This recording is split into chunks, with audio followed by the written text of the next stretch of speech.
So hey, what's up mga kote? It's me, Ate Mariel, at welcome sa Kokote Knows where learning is the name of the game. So kung bago ka pa lamang sa aming YouTube channel, i-click mo na subscribe, like, and share button para may-update ka sa aming mga videos. So samahan natin si Super K sa panibagong araw at panibagong lesson na ating matututunan dito sa Kokote Knows, at ang bagong lesson natin for today is food from soil. So yung last time, ang napag-aralan natin is yung the solid part of earth. So, dito, related siya sa solid part ng earth. So, syempre, dahil merong soil, nakakapagtanim tayo ng plants. Kaya, dahil meron tayong plants, meron tayong food na nanggaling sa soil. So, napag-aralan natin ang the solid part of earth is made up of rock and soil. You do almost all of your activities on it. You walk on it, play on it, and travel over it. Plant on it, build houses on it, dig wells in it, and get some rocks and minerals from it.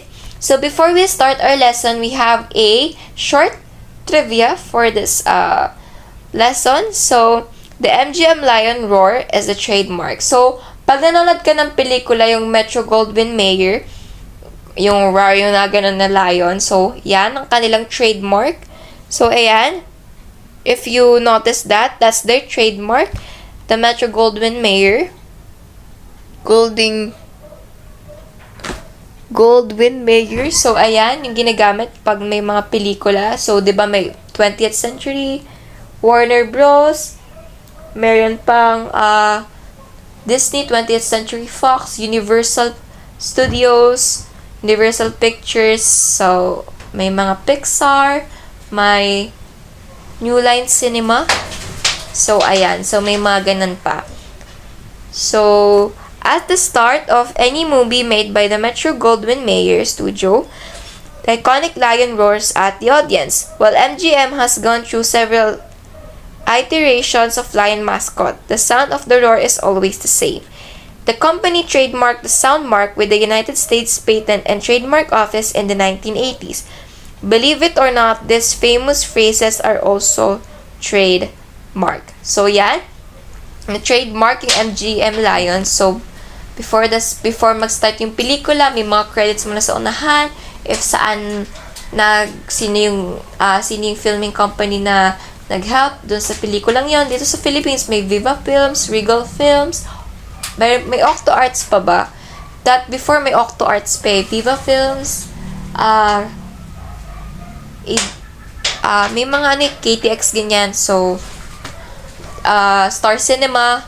So, ayan, may mga pasimula na mga kung saan gawa yung pelikula.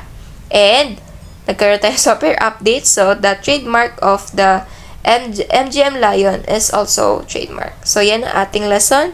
Yan ang ating trivia for today. So, food from soil. Make a list of the foods that you and other living things get from soil. Enter them in chart like this one below. So, sa living things. Man. Horse, bird, chick. So, sa man muna tayo. Fruits, rice, corn, and vegetables. So, yan yung foods na nanggagaling sa soil na nakakain natin as humans. So, where they obtain? Saan ba sila nahahanap? Saan ba sila nakukuha? At saan ba sila nagmumula? Backyard, farm, school garden, and school garden. So, sometimes school garden and sa mga fields nahahanap yung mga corn and vegetables. So, yung rice, of course, sa farm. And yung fruits natin is galing sa backyard and sometimes sa mga farm din. So, may farm na may mangga, may farm na for fruits na other fruits pa, may rambutan, may mangga, may pinyahan, strawberry farm. So, ayan. Ang horse ay grass, ang bird ay seed, and ang chick is the worm. So, yung grass is come from grassland. Of course, it comes from grass. So, grassland. So, yung seed comes from the tree and the worm is from the garden soil. So, yung mga worms na yan, parang nag-travel lang sila dyan sa mga soil. So, ayan yung foods nila na galing sa soil and where they obtain. So, may next tayo. Other resources from the rocks and soil. Besides the food man gets from soil, there are other things man can get from the solid part of earth. Among the important resources are minerals which are found in rocks and some building materials from trees and rocks. There are coal products which are used as fuel. So, yung mga coal products ay ginagamit natin for fuel or yung pangluto, pagpapala-ignite ng apoy. So, ayan. They also give some chemical products. Coal is formed from plants that were buried in mud, clay, and sand. Heat and pressure change them to coal. So, among the minerals the man gets from rocks are petroleum and oil. And metals like aluminum, so gold, so silver, zinc, and many others. The building materials found in rocks are the natural stones like granite, limestone, sandstone, marble, and slate. So yan, meron pa tayong other resources from the rocks and soil. So beside from na mga nakakain natin na galing sa soil, na nakakain ng mga humans or nakoconsume ng mga humans, plants, or animals, so, there are things that man can get from the solid part of earth. Kaya nga sabi natin kanina dito, we can travel, we can play, we can plant, we can build houses, we can dig some wells, we can get rocks and minerals in it. So, dito, we can get coal products na ginagamit for fuel. So, meron tayong chemical products. So, coal is formed from plants were buried in mud, clay, and sand. So, part pa rin siya ng solid part ng earth kasi galing siya sa soil.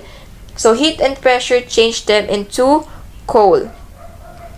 So, hindi pala nag-next to, may next pala yan. So, among the minerals the man gets from rocks are petroleum and oil like aluminum, gold, silver, zinc, and many others.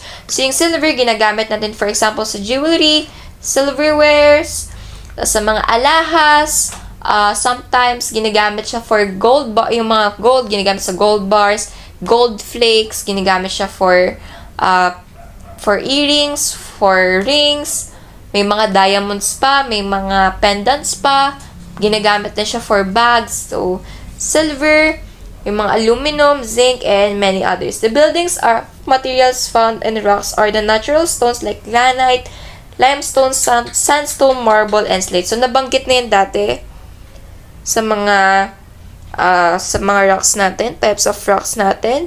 So, ayan, ang ating food from soil and other resources from the rocks and the soil. So, thank you, have a great day, and God bless. So, click the thumbs up button if you like this video, and leave a comment down below if you have suggestions, clarifications, and questions to our future videos. So, thank you, have a great day, and God bless. Stay safe, always wear your mask. So, wag mo na maglalabas ng bahay. And, of course, drink your water, B. So, thank you. Have a great day. And God bless you in my next video. Bye-bye.